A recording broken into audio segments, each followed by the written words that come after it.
Dhe, po? Përderisa nona nihet rahat, ka mu një edhe beba rahat. Absolutisht. Një këshill që do doja të ndaja si non me pacientet e juja, me shikus tonë, është që gjatë kohës kur foshnja juaj është në gji, mos e mbani telefonin afër, shijojeni momentin, nuk ka ndjenjë më të bukur se një foshnjë kur është duke ushqyer nga gjini juaj dhe shikimi i tij dhe prekja e tij që është emocioni pa kthyeshëm, sepse ajo rritet dhe ju nuk mund ta ktheni dhe ta përsëritni, nuk është diçka që mund ta ribëni.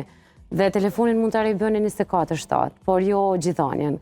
Kështu që 45 minuta të kohës kur foshnja juaj pin qomsht nga gjiri juaj, shijojeni çdo të qindën e sekondës, sepse është ndjenja më e mirë e mundshme.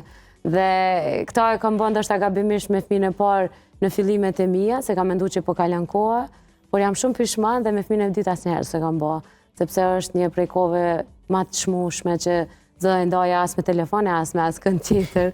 Kështu që këtë këshill ndaje me krejt nanat kur shkon në teren, se e di që mund doket se shumë minuta, s'porrihet, po shijohet shumë. Faktikisht nga po përshtypje që nanat e lojnë me alarm. Qatë kohën kur kanë me moj beben gji e lojnë me alarm.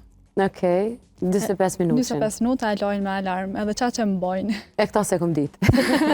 Prandaj edhe s'm kanë kap mu këto vizitat.